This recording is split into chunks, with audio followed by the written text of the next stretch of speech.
Recevez nos salutations les plus tiques www.bonjour ou bonsoir @soyezlesbienconnectés.tg hashtag acteurs du numérique à l'honneur avec bien évidemment ce concours national créé pour récompenser les meilleurs dans le numérique Togo Digital Awards TDA dont la première édition connaîtra son apothéose en février prochain.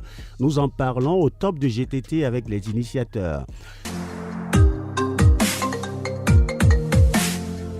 Notre invité est là pour nous parler de son événement Togo Digital Awards.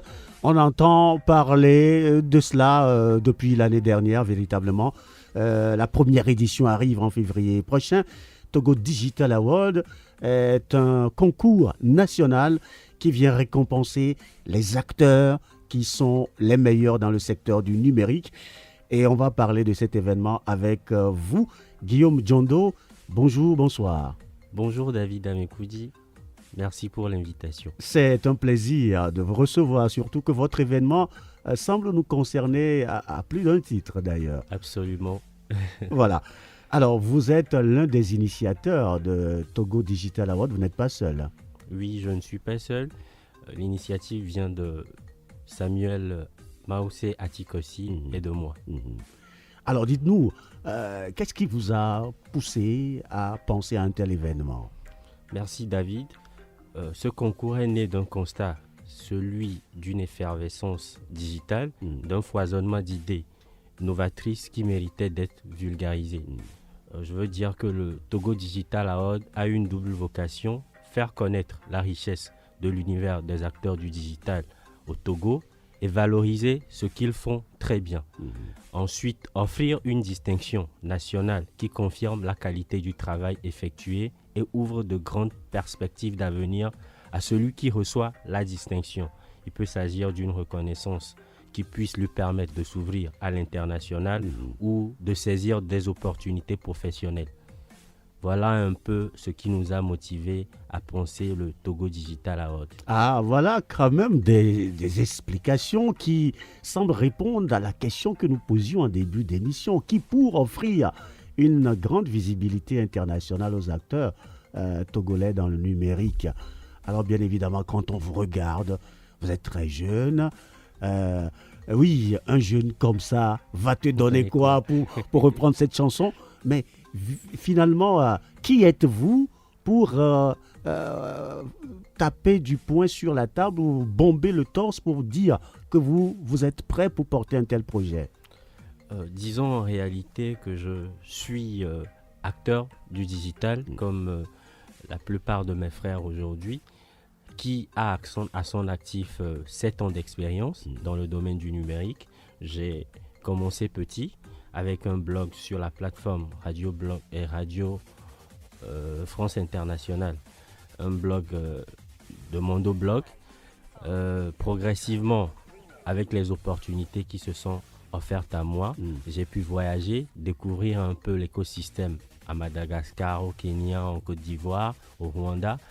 Et progressivement, j'ai commencé à m'orienter vers le numérique. Donc je suis tombé, comme on peut le dire, dans la marmite des nouvelles technologies de l'information et de la communication grâce aux opportunités qui se sont présentées à moi. Ah, voilà une information qui vient donner en tout cas un poids à votre présence et surtout au projet sur lequel vous vous positionnez.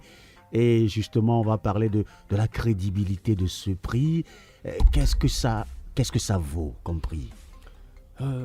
Pour la crédibilité, plusieurs critères prouvent cela.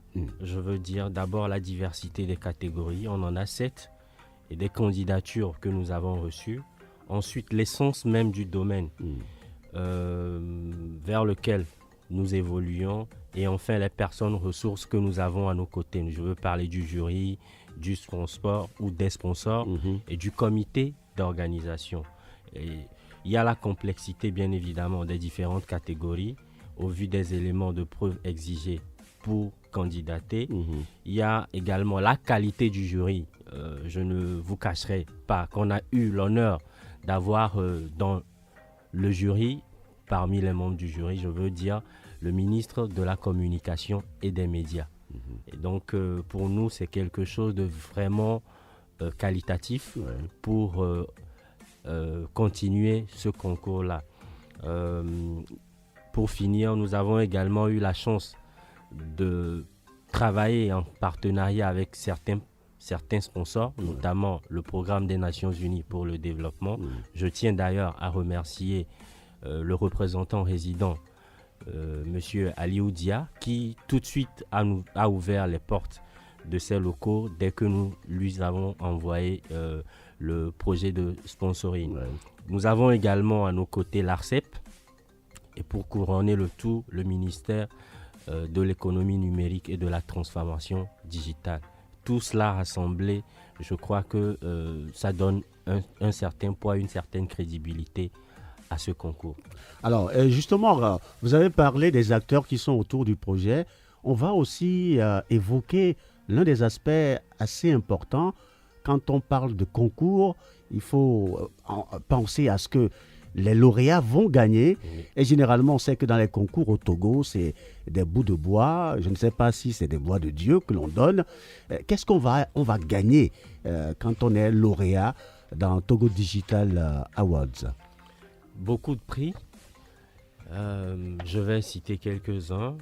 D'abord le trophée, comme tout concours. Ensuite, des ordinateurs pour faciliter le quotidien à nos jeunes sœurs et frères qui travaillent dans l'environnement numérique, et surtout des bourses d'études, des bourses d'immersion que notre principal partenaire, le PNUD, a tenu à offrir à ces jeunes-là. Pourquoi? Parce que aujourd'hui, ce qui se fait dans le numérique peut être facilement répété dans d'autres écosystèmes. Mais pour ça, il faut quitter un écosystème, savoir comment ça se passe ailleurs avant de l'implanter. Et donc, notre partenaire a tenu à offrir des bourses d'immersion à certains lauréats afin de leur permettre d'avoir une idée de ce qui se fait ailleurs et peut-être développer la même chose en l'appliquant au contexte local chez nous. Alors, ce concours, c'est un concours qui envisage couvrir tout le pays, puisqu'on parle de concours national. Comment est-ce que vous êtes déployé sur le territoire pour pouvoir mobiliser les acteurs sur cette première édition? Puisqu'il s'agit d'un concours des acteurs du digital, d'abord nous avons déployé tous nos moyens dans l'environnement numérique. Un site web pour permettre à tous les citoyens résidant au Togo ou non de pouvoir avoir accès à toutes les informations. Une déclinaison a été faite concernant tous les canaux sociaux. Nous existons sur Facebook, sur Twitter, sur LinkedIn, sur Instagram. Tous les canaux que nous considérons comme très utiles et très fréquentés par les Togolais. Ensuite, nous sommes passés en offline, en régie. Nous avons fait des visuels, des panneaux que nous avons implantés dans certaines préfectures ou dans certaines régions le long du Togo pour permettre à tout le monde d'avoir une certaine visibilité ou d'avoir la même lecture que celui qui vit à Lomé et qui a Internet en permanence. Donc voilà un peu les moyens que nous avons déployés. Mais je tiens à rappeler que ce concours a été ouvert à tout citoyen togolais vivant sur le sol national ou non, à condition d'avoir travaillé sur un projet en lien avec le Togo. D'accord. Alors, est-ce qu'il y a eu suffisamment de mobilisation? Vous avez parlé de 7 catégories, on va les parcourir dans un instant. Est-ce qu'il y a eu de la mobilisation, de la sollicitation notamment par rapport à l'intérieur du pays? Oui, je peux dire dans la catégorie réalisation de l'année et dans la catégorie projet et stratégie. Il y a eu beaucoup de projets qui sont venus de l'intérieur et qui ont été retenus d'ailleurs dans la phase de vote. Tout ça pour rendre un peu plus crédible ma réponse tout à l'heure, parce que l'information ne s'est pas limitée qu'à Lomé, puisque Lomé ne constitue pas la seule ville du Togo. Vous avez déjà commencé par les citer, ces catégories, on va les parcourir rapidement. Oui. Nous avons essentiellement cette catégorie, réalisation de l'année, projet et stratégie, médias et outils, travaux académiques, blogueur de l'année, influenceur de l'année et une dernière catégorie, la 7e, la catégorie coup de cœur. C'est laquelle, coup de cœur? Coup de cœur, en réalité, c'est une catégorie qui était destinée à récompenser les différents acteurs qui, au vu de leur action, de leur réalisation au cours de l'année, paraissaient beaucoup plus épris par le public. C'est-à-dire que c'était une catégorie l'intitulé de la catégorie, en réalité, c'est coup de cœur du public. D'accord. C'est-à-dire que c'était le public qui décidait la personne qui était leur coup de cœur au cours de l'année 2020. Une personne qui s'est distinguée de façon positive par les actions qu'elle a menées. D'accord. Et justement, le vote continue et ça prend fin dans 2 jours, c'est cela? Dans une journée. Dans une journée? Oui, nous sommes le 29, si je ne me C'est trompe pas. C'est pas le 31. Non, c'est pas le 31, c'est le 30. C'est le 30. Nous sommes le 29 aujourd'hui, donc ça finit demain. Demain à minuit. Demain à minuit. Pour ceux qui voudraient voter, on fait comment d'abord pour découvrir ces catégories, voir les nominés et voter? Pour ceux qui voudraient découvrir les différentes catégories, il suffirait de taper dans leur navigateur www.togodigitalavard avec S à la fin, .tg. TOGODIGITALAWARDS.tg. En un seul mot, hein? En un seul mot. D'accord. Et maintenant, si l'on voudrait voter, il y a en haut à droite sur le site une rubrique que nous avons intitulée Voter. Il suffit de cliquer dessus et vous avez devant vous l'interface pour choisir le candidat favori de votre choix selon la catégorie. Voilà. Et la possibilité n'est offerte qu'à chacun de voter qu'une seule fois par catégorie. Pendant les 10 jours que nous avons retenus pour la phase de vote. D'accord. Alors, allez voter. Peut-être que vous avez des gens qui vous ont positivement impacté durant l'année, des gens que vous aimez aussi. Allez les soutenir, voter pour qu'ils soient les lauréats de cette première édition. Comment ça s'avance, la préparation de cette première édition? Comme toute jeune initiative avait beaucoup de difficultés, mais comme je l'ai dit tantôt, nous avons su avoir l'assentiment des personnes ressources, notamment les membres du jury qui nous ont orientés de par leur expérience vers les personnes qui pouvaient nous permettre de facilement cheminer dans cette organisation. Nous avons également eu la chance de tomber sur un partenaire qui avait beaucoup d'expérience. Je veux parler du PNUD, qui nous a orientés énormément avec une entité qui existe en son sein qu'ils appellent le Accelerator Lab. C'est un laboratoire d'accélération des jeunes initiatives. Et nous avons travaillé avec 3 jeunes de cette entité qui nous ont orientés et permis facilement de préparer les 2 phases qui viennent de passer, notamment la phase des candidatures, ensuite la phase de vote qui se termine demain à minuit. Et la prochaine étape, c'est une délibération du jury.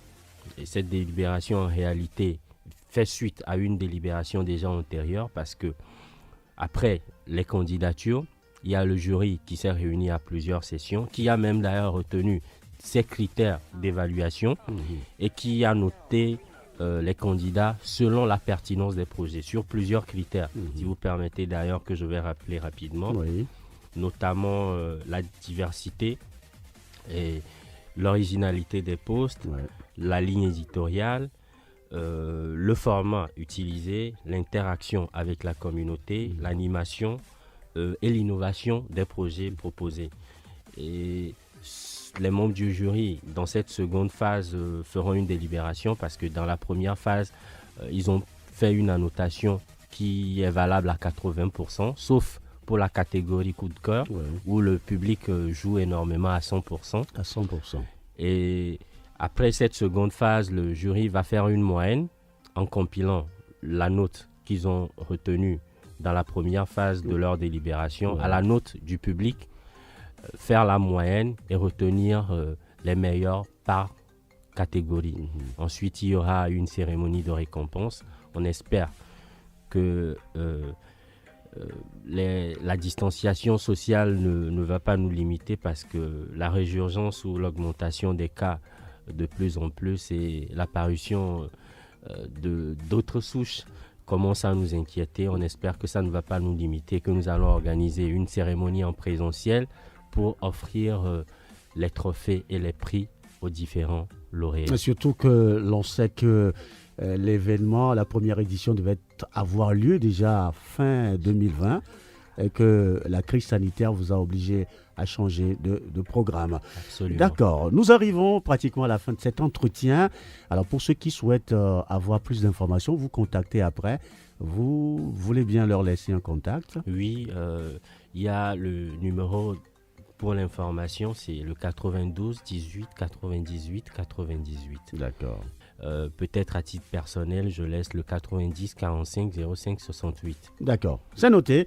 De toutes les façons, GTT va coller à cette actualité pour vous rendre compte de ce que sera la cérémonie finale Oui. et les prix. Et ce sera avec grand plaisir que nous vous recevrons de nouveau dans ce studio pour faire le point. Merci encore une fois pour cette opportunité que vous nous offrez à chaque fois. Elle ne s'offre pas à toutes les occasions et à tout le monde. Nous tenons, au nom du comité, je tiens particulièrement à vous dire encore une fois merci. Nous sommes honorés. Guillaume Diondo, à très bientôt.